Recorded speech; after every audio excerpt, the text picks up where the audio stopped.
Intelligence bureau में GD grade 11 कैसे बनते हैं जी। इंटेलिजेंस ब्यूरो में क्या सारे असिस्टेंट सब इंस्पेक्टर होते हैं। एएसआई के रैंक पे हम किस तरह से आ सकते हैं। जीडी की आई हुई हैं वैकेंसीज प्लीज बता दीजिए। बहुत सी वैकेंसीज हैं सर, इसमें असिस्टेंट जो हैं वो एडी जो हैं असिस्टेंट डायरेक्टर, वो उनकी भी काफ़ी वैकेंसीज हैं और बाकी तमाम रैंक्स पे भी वैकेंसीज आई हुई हैं। बहुत से लोग अप्लाई कर रहे हैं, प्लीज़ जल्दी से बता दें जीडी 11 क्या होता है। क्या ये एएसआई ही होता है, क्या ये पुलिस की तरह काम करता है या इनकी कोई अलग चीज़ें होती हैं। बहुत से आपके सवाल और क्विज। आज की मेरी वीडियो जी के जीडी आईबी क्या होता है ग्रेड 11 में एएसआई के जो बराबर इक्वल रैंक है उस पर आज की मेरी वीडियो। तो सबसे पहले क्राइटेरिया सुन लीजिए जी। तालीम आपकी जो है वो इंटरमीडिएट है जी। FA FSC ICS equivalent computer तमाम DAE वाले तमाम लोग अप्लाई कर सकते हैं जिनकी 12 साल तालीम है। आपकी 12 साल तालीम में सेकंड डिवीजन होनी चाहिए, C ग्रेड होना चाहिए और आप एलिजिबल हो जाते हो और HEC से अप्रूव्ड हो आपकी डिग्री। हायर एजुकेशन कमीशन से जिस अदारे से भी आपने डिग्री ली हो वो उससे अप्रूव्ड हो। उम्र आपकी 18 से 30 साल है और आपका जो कद है वो 5 फीट 7 इंच है। गर्ल्स का कद 5 फीट 2 इंच है और गर्ल्स में मजीद 3 साल की एज रियायत हासिल है। 18 से 33 हो जाएगी गर्ल्स के लिए। अकलियतें माइनॉरिटीज़ भी अप्लाई कर सकती हैं, उनको मजीद एज में 3 साल रिलैक्सेशन हासिल है और किन किन लोगों को एज में रिलैक्सेशन हासिल है वो आगे चल के बताता हूँ। गौर से सुनते जाइए, वीडियो को स्किप मत कीजिए। उसके बाद जी आपकी जो नज़र है 6x6 with are without glasses होनी चाहिए। आपकी जो चेस्ट है वो 32 साढ़े 33 होनी चाहिए जी। इसमें पुलिस से 1 इंच का फर्क है। इसी तरह से जो रूरल डिफाइंड एरिया के लोग हैं, शेड्यूल्ड कास्ट है, उन सबको मजीद 1 इंच की रियायत हासिल है, कद में भी और चेस्ट में भी। आपकी जो दौड़ है वो 1.6 किलोमीटर 7 मिनट में और जो गर्ल्स की है वो 1.6 किलोमीटर या 1 माइल 10 मिनट में आपने दौड़ लगानी है। गौर से सुनते जाएगा वीडियो को। उसके बाद जी आपने अप्लाई कैसे करना है, www.fpsc.gov.pk इस वेबसाइट पे जाके आप अप्लाई करोगे और इसी से इन्फॉर्मेशन लोगे और इसी से अपने चलान फार्म सबमिट करवाओगे, फी सबमिट करवाओगे। इसके अलावा जी जो दीगर इलाकों के लोग हैं, GB, Gilgit Baltistan, FATA agency, Sindh rural, Balochistan rural defined areas जहाँ पे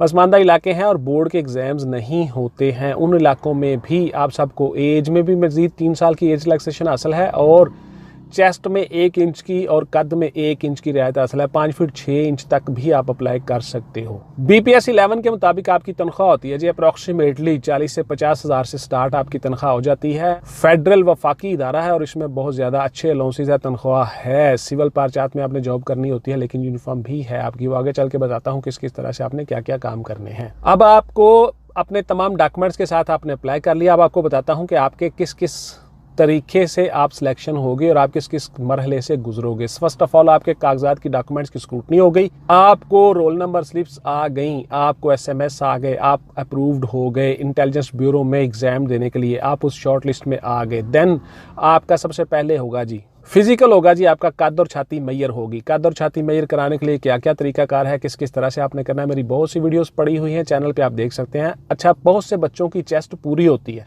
लेकिन उनको चेस्ट मैयर करवाने का तरीका का नहीं पता होता और वो सारे के सारे चेस्ट कम करवा लेते हैं। इस तरह से बहुत से बच्चों का कद पूरा होता है लेकिन वो अपना कद छोटा करवा लेते हैं, उनको कद मैयर करने का तरीका नहीं आता। उसके बाद जी आपकी दौड़ हो जाती है। दौड़ आपकी जो है वो 1.6 किलोमीटर या 1 माइल 7 मिनट में आपने दौड़नी है। गर्ल्स ने यही दौड़ जो है वो 10 मिनट में लगानी है। गौर से सुन ले, तीनों इसमें अप्लाई कर सकते हो जी। गर्ल्स, मेल, फीमेल, ट्रांसजेंडर तीनों इसमें आप अप्लाई कर सकते हो, कोई पाबंदी रिस्ट्रिक्शन नहीं है। उसके बाद जी आपकी दौड़ छोड़ हो गई। उसके बाद आपका होगा तहरीरी इम्तहान, रिटर्न एग्जाम। रिटर्न एग्जाम में आपका पेपर होगा जी मल्टीपल चॉइस क्वेश्चन का 100 नंबर का एक पेपर।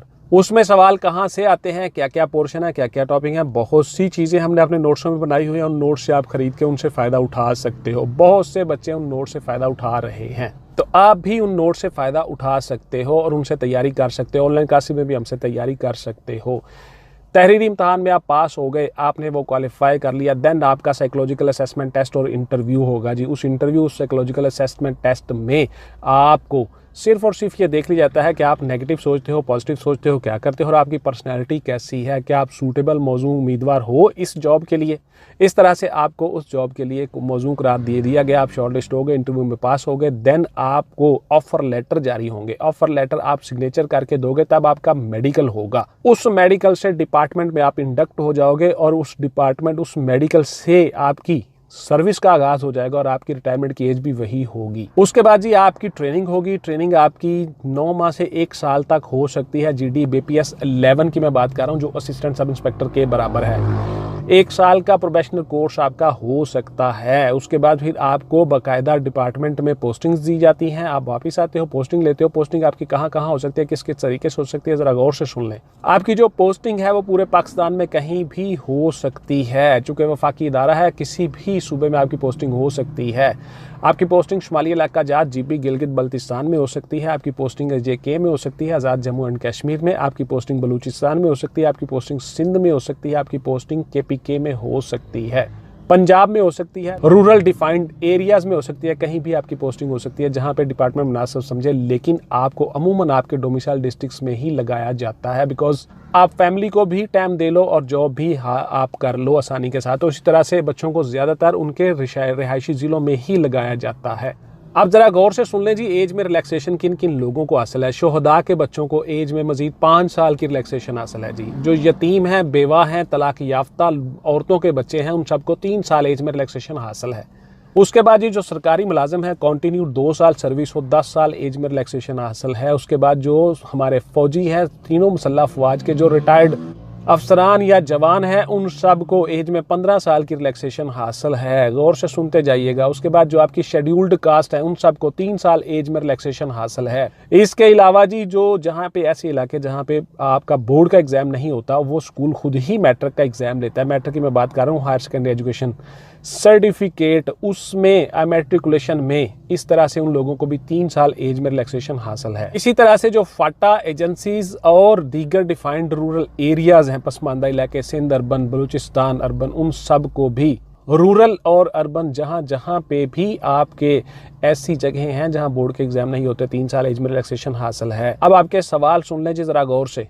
क्या सर इसमें प्रमोशन होती है? बिल्कुल आपकी प्रमोशन होती है जी। मैं आपको बता चुका हूं, बेशुमार दफ़ा आप ग्रेड 14 में चले जाते हो, ग्रेड 16 में चले जाते हो, सब इंस्पेक्टर बनते हो, इंस्पेक्टर बनते हो, DSP बनते हो, आपकी पोस्टिंग होती रहती है और प्रमोशन भी होती रहती है। तनख्वाह भी उसी लिहाज से आपकी बढ़ती रहती है, तो प्रमोशन होती है जी आपकी। ये आपका फंडामेंटल राइट है भाई, प्रमोशन होना, तो प्रमोशन होती है जी। क्या हम सर असलहा चलाते हैं, उसकी ट्रेनिंग होती है? माशाल्लाह बिल्कुल जी, आपको ट्रेनिंग दी जाती है जी, लेकिन बिला वजह आप असलहा नहीं चलाते रहते। आपको अलबत्ता हालात के मुताबिक ट्रेन ज़रूर किया जाता है। कहीं भी आप वेपन यूज़ कर सकते हो ऑन ऑफिशियल ड्यूटी और ऑफिशियल वे में, और उन्हीं लॉज के मुताबिक जो आपको पढ़ाए जाते हैं। खाम में आप फायरिंग नहीं करते हो। गौर से सुन लें जी। क्या सर हम यूनिफॉर्म पहनते हैं? बिल्कुल जी, आपकी यूनिफॉर्म ही जॉब है, लेकिन आप यूनिफॉर्म नहीं पहनते हो, बिकॉज आपने इंफॉर्मेशन कलेक्ट करनी होती है, डिफरेंट आपको जो टास्क दिए जाते हैं, तो आप खुफिया रहते हो जी सिविल पार्चात में, यूनिफॉर्म नहीं पहनते हो। क्या सर हम शाम को घर वापस आ सकते हैं? बिल्कुल जी, आप शाम को घर वापस जा सकते हो जी, कोई आपको पाबंदी रिस्ट्रिक्शन नहीं है। आप हर रोज़ घर जा सकते हो जी, कोई इशू नहीं है। सर कितनी बड़ी सिफारिश चाहिए भर्ती होने के लिए? बिल्कुल नहीं सिफारिश चाहिए जी, आप अपनी सिफारिश खुद हो। आप अगर आपके अंदर एबिलिटी है, कोई पोटेंशियल है आपके अंदर, तो आप आराम से हो जाते हो, कोई सिफारिश की ज़रूरत नहीं है। आप मार्क्स ही इतने अच्छे लो, आप इंटरव्यू में, रिटर्न में आपका फिजिकल इस तरह बेहतरीन हो कि आपको ज़रूरत ही नहीं पड़ेगी जी, कोई सिफारिश नहीं चलती जी।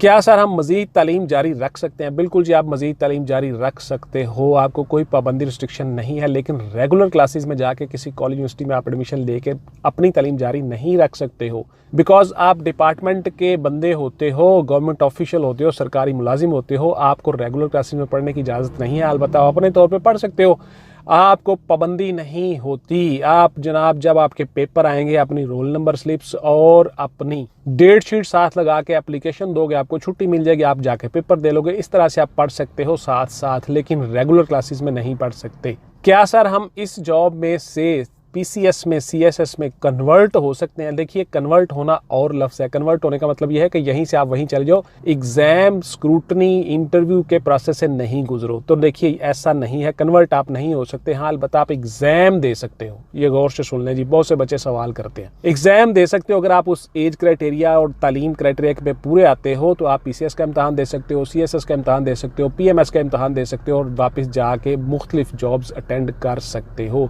Through departmental permission. आप जी दीगर कोई PCS CSS के हवाले से भी काम कर सकते हो, तो आप जा सकते हो जी, आपको कोई पाबंदी रिस्ट्रिक्शन नहीं है। तो इस तरह से ये थी जी मेरी आज की वीडियो के GD ग्रेड 11 ASI के जो बराबर होता है इंटेलिजेंस ब्यूरो में, उसकी जॉब्स आई हुई हैं, तो उस पर जरा वीडियो बना दे। तो आज की मेरी वीडियो जी GD 11 के ऊपर। उम्मीद है आपको आपके बहुत से सवालों के जवाब मिल गए होंगे। इंशाल्लाह मिलते हैं किसी अगली वीडियो में जी। टिल देन टेक केयर, अल्लाह हाफिज़ एंड गुड बाय। अपना और अपने खानदान का ढेर सारा ख्याल रखिएगा। पाकिस्तान जिंदाबाद।